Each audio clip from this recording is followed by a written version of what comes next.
9 ব্যক্তি ও এক প্রতিষ্ঠানকে 21 পদক দিলেন প্রধানমন্ত্রী। বিকেলে অমর 21 বইমেলা উদ্বোধন, তারেক রহমানের সভাপতিত্বে মন্ত্রিসভার প্রথম বৈঠক। দায়িত্ব পেয়ে অফিস শুরু করলেন নতুন গভর্নর মোস্তাকুর রহমান। বাংলাদেশ ব্যাংকে স্বাগত জানালেন কর্মকর্তারা।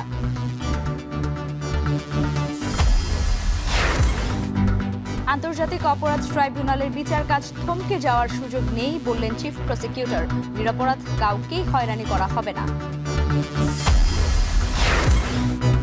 কক্সবাজারের কলাতলিতে এলপিজি ফিলিং স্টেশনে আগুনে দগ্ধ 3 জনের অবস্থা আশঙ্কাজনক। বিস্ফোরণে ক্ষতিগ্রস্ত গ্যারেজ।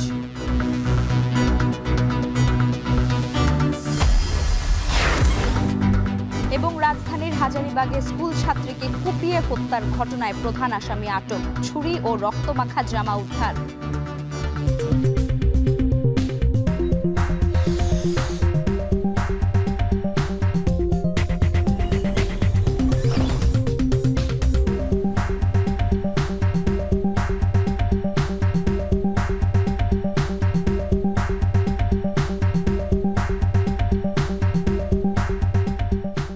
স্বাগত। এখন ঢাকায় পুরো আয়োজন জুড়ে সঙ্গে আছি লাইবা জান্নাত। বাংলা ভাষা ও সাহিত্য বিশ্বজগতে আলো ছড়াবে বলে মন্তব্য করেছেন প্রধানমন্ত্রী তারেক রহমান। বৃহস্পতিবার বেলা 11টায় রাজধানীর ওসমানী স্মৃতি মিলনায়তনে এক জাঁকজমকপূর্ণ অনুষ্ঠানের মাধ্যমে 9 ব্যক্তি এবং একটি প্রতিষ্ঠানকে 21 পদক তুলে দিয়ে একথা বলেন তিনি। প্রধানমন্ত্রী বলেন, রাজনীতিবিদ দেশ পরিচালনা করলেও দেশের দিক নির্দেশনার দায়িত্ব পালন করেন দেশের জ্ঞানী গুণীজন। আরও বলেন, শিক্ষা, গবেষণা, শিল্প, সাহিত্য চর্চাকে বেগবান করতে রাষ্ট্র সরকারের দায়িত্ব পালন করবে। শিক্ষা, গবেষণা, শিল্প, সাহিত্যকে রাজনীতিকরণ কখনো সভ্য সমাজের পরিচায়ক নয়। এছাড়াও আরও বলেন, উদার গণতান্ত্রিক সমাজ গড়ে তুলতে কাজ করবে বর্তমান সরকার। পথ হিসেবে প্রতিষ্ঠা করতে কাজ করে চলেছেন।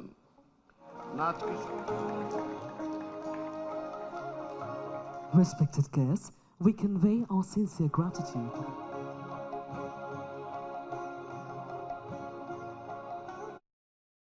প্রধানমন্ত্রী তারেক রহমানের সভাপতিত্বে আজ নতুন সরকারের মন্ত্রিসভার প্রথম আনুষ্ঠানিক বৈঠক অনুষ্ঠিত হয়েছে। দায়িত্ব গ্রহণের পর এটিই ছিল প্রধানমন্ত্রীর কার্যালয়ে প্রথম আনুষ্ঠানিক মন্ত্রিসভার বৈঠক। সকালে সচিবালয় মন্ত্রিপরিষদ বিভাগের সম্মেলন কক্ষে এই সভা অনুষ্ঠিত হয়। সকাল 10টায় শুরু হওয়া এই বৈঠকে মন্ত্রিসভার সদস্য এবং সংশ্লিষ্ট সচিবরা উপস্থিত ছিলেন। বৈঠকে কৃষি ঋণ নিয়ে আলোচনা হয়েছে বলে জানা গেছে। বিকেলে এই নিয়ে মন্ত্রিসভার বৈঠক নিয়ে ব্রিফ করবেন মন্ত্রিপরিষদ সচিব। বৈঠক শেষে সচিবালয় থেকে পায়ে হেঁটে 21 পদক প্রদানের অনুষ্ঠানস্থল ওসমানী স্মৃতি মিলনায়তনে যান প্রধানমন্ত্রী তারেক রহমান।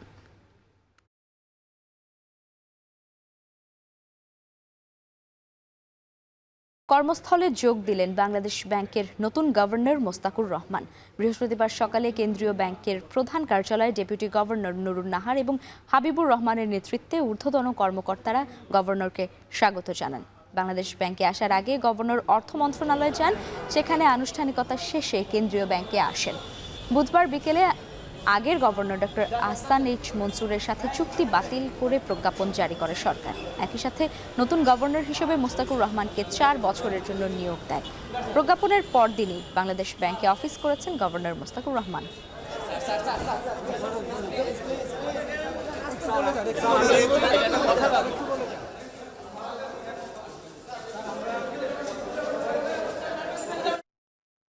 দর্শক, এই মুহূর্তে বাংলাদেশ ব্যাংকে রয়েছেন নাইম কামাল, সরাসরি যুক্ত হচ্ছে তার সঙ্গে।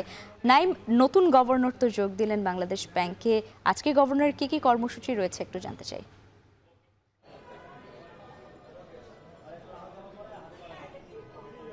জি লাইবা, যেমনটি বলেছিলেন, গভর্নর কিন্তু আজকে আনুষ্ঠানিকভাবে বাংলাদেশ ব্যাংকে যোগ দিয়েছেন। তিনি কিন্তু 10:40 দিকে বাংলাদেশ ব্যাংকে প্রবেশ করেন। এখন পর্যন্ত তিনি কিন্তু বাংলাদেশ ব্যাংকের ভিতরে আছে। তিনি কর্মকর্তা কর্মচারী যারা রয়েছেন তাদের সাথে কথা বলছেন এবং আনুষ্ঠানিকভাবে পরিচয় পর্বটি সেরে নিচ্ছেন। এরপরে কিন্তু তিনি দুপুর 2:30টা নাগাদ সচিবালয়ে যাবেন। সেখানে কিন্তু তার একটি মিটিং রয়েছে। সেখানে সচিবালয়ে আনুষ্ঠানিকভাবে কিন্তু আর্থিক প্রতিষ্ঠান বিভাগে তিনি যোগদান করবেন।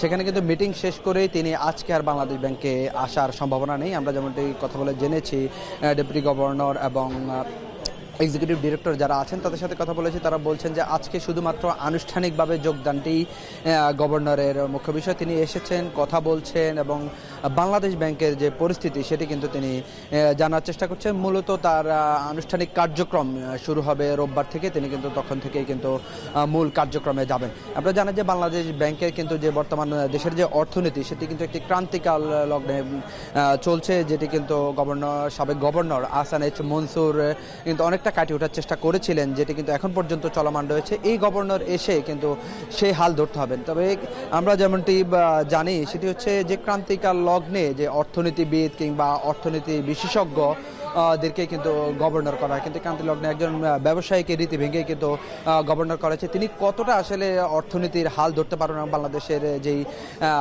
নীতি সুধার রয়েছে এবং বিভিন্ন ধরনের যেই অস্থিরতা রয়েছে আমানতকারীদের মধ্যে এবং বিনিয়োগকারীদের মধ্যে, সেটিকে তিনি কতটা কাটিয়ে উঠতে পারবেন সেই প্রশ্ন তুলছেন অনেকেই। যেহেতু একজন ব্যবসায়ী রয়েছেন, তিনি তার ব্যবসায়ীদের যে স্বার্থ সেটিকে এড়িয়ে বাংলাদেশের যে অর্থনৈতিক স্বার্থ সেটি কতটা কিন্তু কার্যকর এবং কতটা ঘুরে দাঁড়ানোর পর্যায়ে নিয়ে যেতে পারবে সেই প্রশ্ন তুলছেন অনেকেই।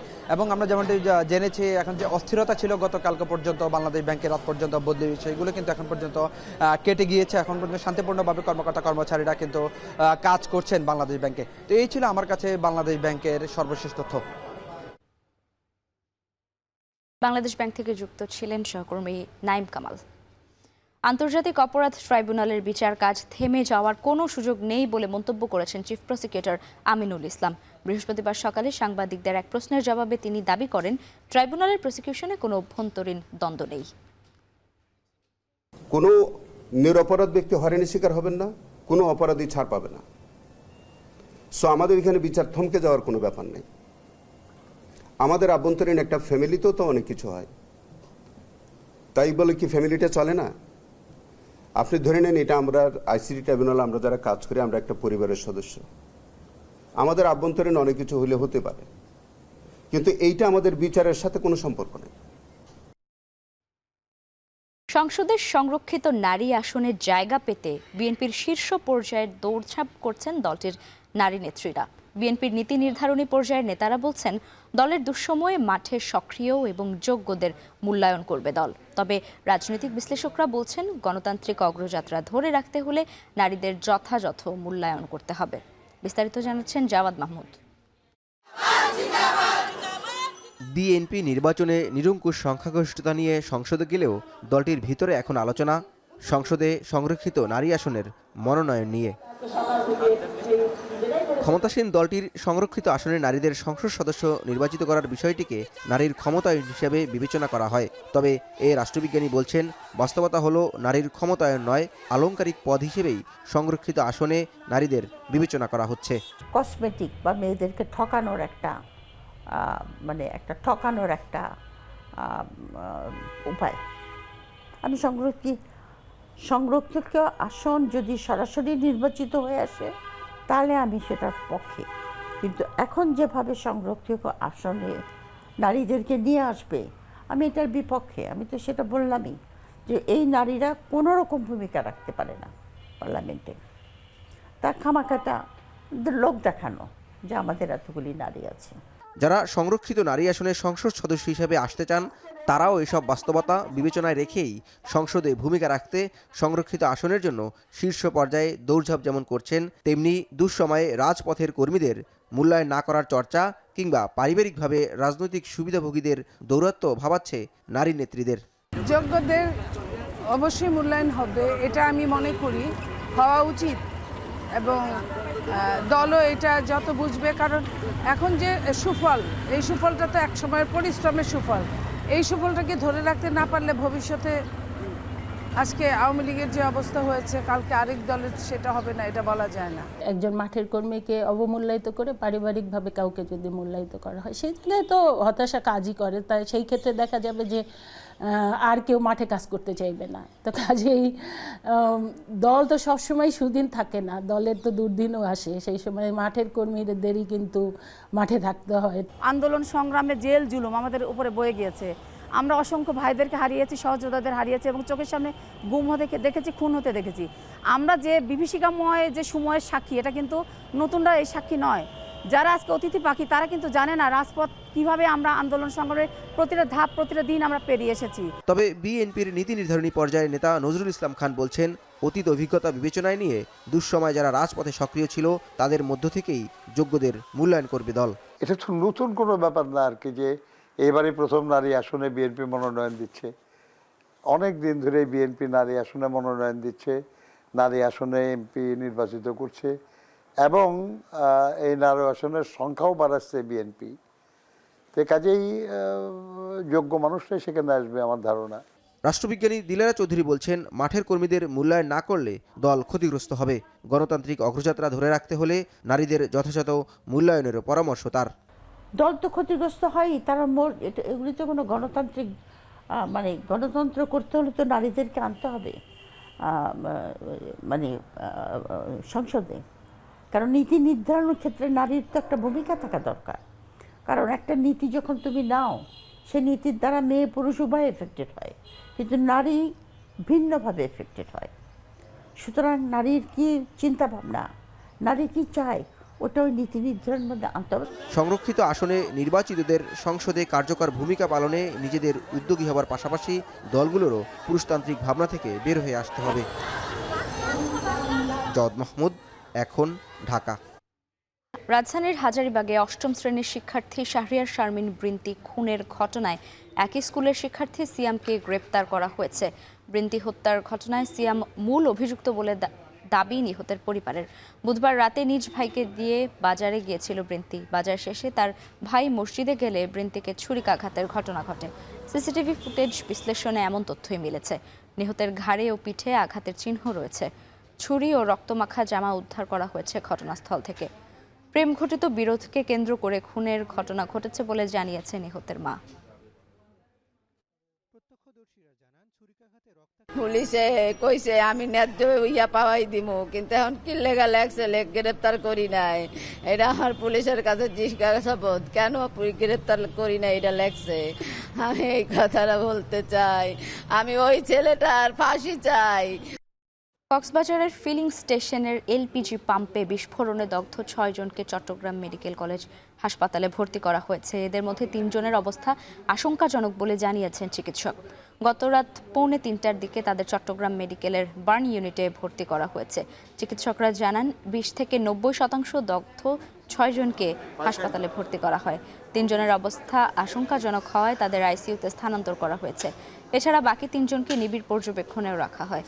মুখমণ্ডল ও শ্বাসনালী পুড়ে যাওয়ায় কেউই শঙ্কামুক্ত নয় বলে জানিয়েছেন চিকিৎসক। বুধবার রাত 10টার দিকে কক্সবাজারের কলাতলী এলাকার ডলফিন মোড়ে এলপিজি পাম্পে হঠাৎ বিস্ফোরণের পর আগুন লাগে। গ্যাস লিকেজ থেকে আগুনের সূত্রপাত বলে জানায় ফায়ার সার্ভিস।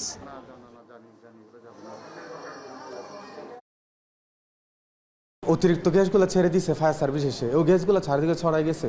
এরপরে ওনার পাশে যে অফিসে ঢুকছে, ঢুকার পরে একটা কোয়েলা আগুন জ্বালাইছে, ওখান থেকে ওনার গায়ে আগুন ধরে গেছে। আমাদের কাছে যে 6 জন আসছে 6 জনই তো পুরুষ, এবং এই 6 জনের মধ্যে হচ্ছে আপনার একজনের হচ্ছে 90% বার্ন, একজনের 40%, একজন 50%, একজন 30%, দুজন 20%, আবার 6টারই কিন্তু ইনহেলেশন ইনজুরি আছে, শ্বাসনালী পোড়া আছে। বাকি যে 3টা রোগী আমাদের ওয়ার্ডে থাকবে, 2টা 20%, একটা 30%, এগুলো আমরা অবজারভেশনে রাখতেছি। এখন পর্যন্ত যেহেতু স্টেবল আছে, আমরা অবজারভেশনে রাখবো একটু। আর এই বিষয়ে আরও জানাতে চট্টগ্রাম মেডিকেল কলেজ হাসপাতাল থেকে এই মুহূর্তে যুক্ত হচ্ছেন ফয়সাল করিম। ফয়সাল, দগ্ধ 6 জনের অবস্থা বেশ আশঙ্কাজনক বলছিলাম আমরা, হাসপাতাল কর্তৃপক্ষ কি বলছে তাদের ব্যাপারে? হাসপাতাল কর্তৃপক্ষ আসলে চেষ্টা করছেন তারা সর্বোচ্চ চিকিৎসা নিশ্চিত করার জন্য। আমরা যেটি দেখছিলাম যে এখানে যারা এসেছেন বুধবার দিবাগত রাত 2:45টার দিকে, তাদের মধ্যে 3 জনের অবস্থা খুবই আশঙ্কাজনক এবং তাদের জন্য আইসিইউর ব্যবস্থা করা হয়েছে। আমরা দেখেছি যে সবচেয়ে বেশি যিনি দগ্ধ হয়েছেন তিনি আবু তাহের, তার বয়স 40 বছর, তিনি 90% দগ্ধ হয়েছেন। তার মুখায়ব পুড়ে গেছে, শ্বাসনালী পুড়ে গেছে, খাদ্যনালী পুড়ে গেছে এবং আমরা যেটি দেখেছি যে তিনি বিভৎস অবস্থা, তার শরীর কিন্তু ফুলে গেছে।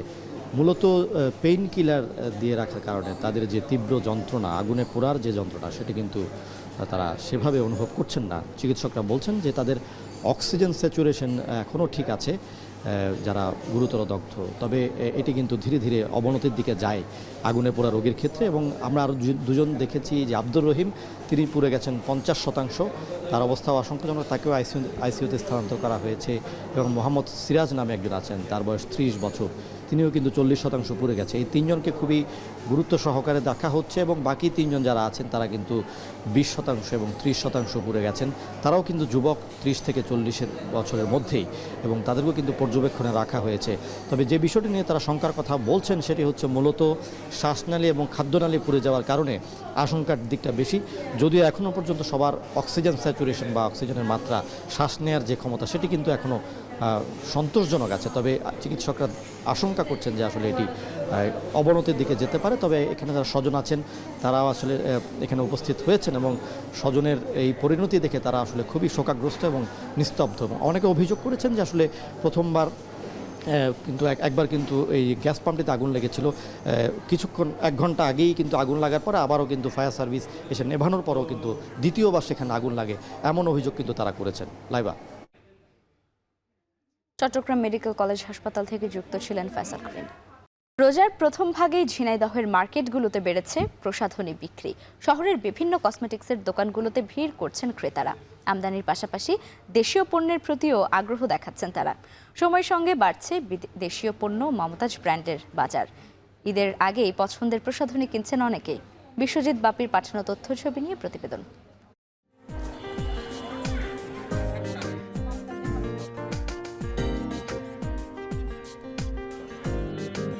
ঈদকে কেন্দ্র করে জামা জুতোর পাশাপাশি নানা পণ্যে সেজে উঠেছে প্রসাধনীর বাজার। ঝিনাইদহ শহরের জামান সুপারমার্কেট, সায়াদাদিয়া মার্কেট সহ বিভিন্ন এলাকার অর্ধশতাধিক কসমেটিক্সের দোকানে বেড়েছে বেচাকেনা। বিদেশি পণ্যের পাশাপাশি চাহিদা বেড়েছে দেশি পণ্যের। দামে কম ও মানে ভালো বলে অনেকের পছন্দ মমতাজ ব্র্যান্ডের পণ্য। বাইরের কসমেটিকগুলো আসলে সঠিকভাবে ওনারা উৎপাদন করছেন কিনা এটার কোনো প্রমাণপত্র পাওয়া যায় না। দেশি প্রোডাক্টই আমার কাছে বেশি ভালো লাগে। আমি নিজের পরিবারের জন্য দেশি প্রোডাক্টই বেশি ব্যবহার করি। দেশি পণ্যের দাম কম এবং কি আমরাও কাস্টমারদের থেকে কমই রাখি। ব্যবসায়ীরা বলছেন মমতাজের ম্যাসাজ ক্রিম, স্কার্ফ ও মেহেদি বরাবরের মতোই নারীদের প্রথম পছন্দ। মমতাজ আছে অন্যতম, আরো অনেক কোম্পানি আছে যেগুলো আপনার পাশাপাশি ভালোই সেল হয়। আমাদের আগের চেয়ে অনেক দেশীয় প্রোডাক্টটা বেশি চলছে এবং কার্যকারিতা বা উপাদানগুলো মোটামুটি খারাপ না। এবার রমজানের শুরু থেকেই ক্রেতারা দেশি প্রোডাক্টের দিকে ঝুঁকছে বলে জানিয়েছেন ব্যবসায়ী নেতারা। মেহেদি খুবই এখানে ভালো চলে এবং এই বছর আল্লাহ পাকের রহমতে আমরা সেলস দিয়েই পারতেছি না, আমাদের পর্যাপ্ত চাহিদা আছে। ঝিনাইদহের 6 উপজেলার দোকানগুলোতে মমতাজ হার্বালের বিভিন্ন ধরনের 1.5 শতাধিক প্রসাধনী পাওয়া যাচ্ছে। এখন ঝিনাইদহ। রমজান ও ঈদকে ঘিরে বাড়ছে সেমাইয়ের চাহিদা। কারখানাগুলোতে ব্যস্ত সময় পার করছেন মালিক এবং শ্রমিকরা। কারখানায় স্বাস্থ্যসম্মত সেমাই উৎপাদন হচ্ছে কিনা সেটি তদারকিতে অভিযান চালাচ্ছে ভোক্তা অধিকার। চট্টগ্রামের খাতুনগঞ্জ থেকে অভিযানের বিস্তারিত জানাতে যোগ দিচ্ছেন হোসাইন জিয়াদ। অভিযানের ব্যাপারে জানতে চাই, কোনো অনিয়ম পাওয়া গেছে কি? লাইবা, মূলত রমজান বলি কিংবা ঈদে মিষ্টান্ন হিসাবে সেমাই একেবারে টেবিলে সবসময় থাকে বাঙালির টেবিলে, এবং একটি জনপ্রিয় মিষ্টান্ন হিসাবে সেমাইয়ের চাহিদা দীর্ঘদিন ধরে। ফলে এই রমজান কিংবা ঈদ যখন আসে তখন সারা দেশে যে সেমাই কারখানাগুলো আছে তারা মূলত সেমাই উৎপাদনের দিকেই বেশি নজর দেয়। এবং আমরা চট্টগ্রামের যে এলাকাটিতে আছি এখন, চাকতাই খাতুনগঞ্জ, এই এলাকায় অন্তত 15 থেকে 20টি কারখানা আছে যেগুলো এই ঈদের সময়ে, ঈদ উল ফিতরের সময়ে 1.5 থেকে 2 মাস পর্যন্ত কারখানা চালু রাখে। এবং তারা এই কারখানাগুলোতে প্রতিদিন এক একটি কারখানা প্রায় 2 থেকে 3 মণ পর্যন্ত সেমাই তৈরি করে এবং বাজারজাত করে, বিশেষ করে খোলা সেমাই। এবং এই কারখানাগুলোর কিভাবে স্বাস্থ্যসম্মত উপায়ে আসলে তৈরি করছে কিনা সেটি তদারকিতে আজকে আমরা দেখেছি যে র্যাব, বিএসটিআই, ভোক্তা অধিকার সহ জেলা প্রশাসন একসাথে আসলে এই কারখানাগুলোতে অভিযান শুরু করেছেন সকাল থেকে। এ পর্যন্ত তারা 3টি কারখানা পরিদর্শন করেছেন। কারখানাগুলো, আমরা এখন যে কারখানাটিতে আছি সেমাই দেখাচ্ছে। এগুলো দূর থেকে যে 3টি কারখানা গিয়েছে খুব একটা পরিচ্ছন্ন পরিবেশ নেই, অস্বাস্থ্যকর পরিবেশই বলা যায়। যেখানে সেমাই ঝুলানো হয়েছে সেখানে আমরা মাকড়সার জাল, ধুলো বালি এবং এই কারখানাগুলো দেখেছি একেবারে ছাদের উপরে, অনেক ছাদে কিন্তু সেমাই ঝুলিয়ে শুকানো হচ্ছে। সেখানে চারপাশ থেকে যে ধুলোবালি সেই ধুলোবালিগুলো পড়ছে। আর এখন যে কারখানাটিতে আছি লাইবা, এই কারখানাটির মূলত কোনো ধরনের লাইসেন্সই নেই। একেবারে বিএসটিআই থেকে শুরু করে নিরাপদ খাদ্য অধিদপ্তর কারোই আসলে লাইসেন্স নেই কোনো ধরনের, এবং মালিকপক্ষ বলছেন তারা এখানে যে লাইসেন্স থাকতে হয় সেটিও তারা জানতেন না। মূলত এই কারণেই আগের একটি কারখানাকে 1.5 লক্ষ টাকা এবং এই কারখানাটিকে 2 লক্ষ টাকা জরিমানা করা হয়েছে। এবং এর পাশাপাশি গতকাল কিন্তু একই রকম অভিযান হয়েছিল, সেখানে 2,20,000 টাকা জরিমানা করা হয়েছে 2টি সেমাই তৈরির কারখানাকে। লাইবা।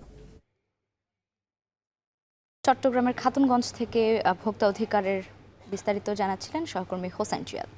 এবারে আন্তর্জাতিক। গাজায় ইসরায়েলের যুদ্ধ সমর্থন দিলেন ভারতের প্রধানমন্ত্রী নরেন্দ্র মোদী।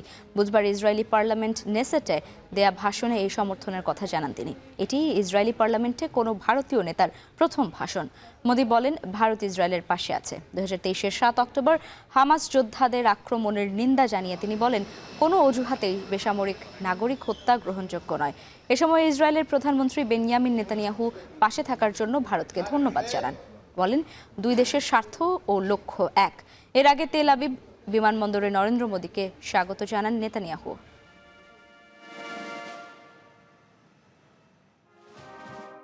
এবারে খেলার খবর। চলমান টি-20 বিশ্বকাপে বাংলাদেশ না খেললেও আইসিসির সবশেষ প্রকাশিত র্যাঙ্কিংয়ে সুখবর পেয়েছেন বেশ কয়েকজন ব্যাটার।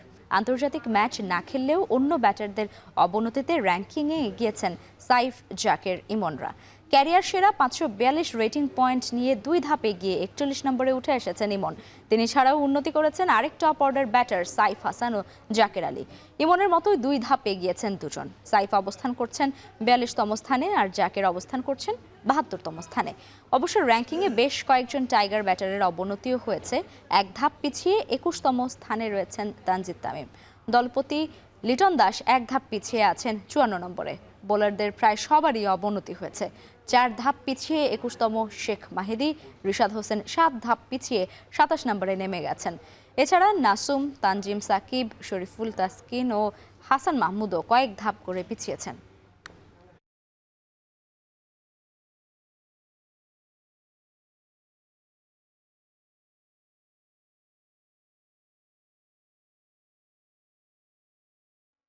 আর এই ছিল এখন ঢাকায়। এখন টেলিভিশন ওয়েবসাইটে দেখতে ভিজিট করুন এখন.tv।